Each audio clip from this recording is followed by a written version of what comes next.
the category of mild disaster. You would not be able to tell the difference between me playing the drums and someone who just happened to be holding a pair of sticks at the moment he had a seizure. I'm also an introverted geek. I am not comfortable on stage. Even during the short presentation, there's a good chance I may wet myself. But none of this dampened my love of music. I still loved listening to music, talking about music, reading about music in books, in magazines, the liner notes. I think I've read the liner notes for every album I've ever owned. For those of you who don't know, the liner notes is that small text at the back of the album jacket after all the lyrics, where the band thanks the producer, the engineer. And most people get to that section and they say, who the hell reads this? Me. I the hell read that. So it became clear, though, that I was not going to have a career in music, so I did what a lot of introverted geeks do. I went to work for a large technology company.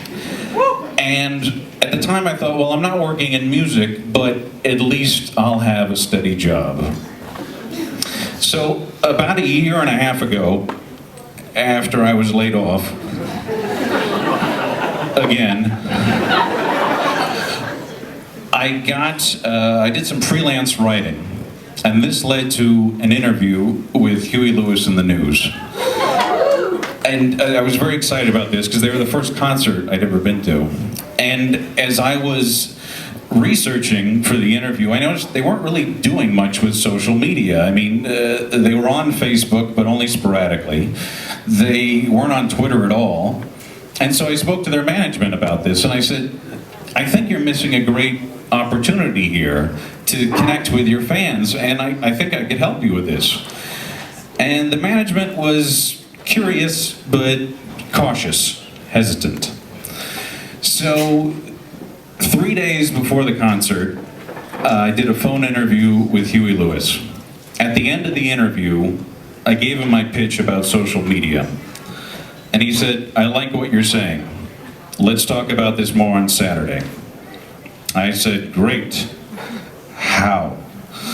And he said, well, you're coming to the show, right?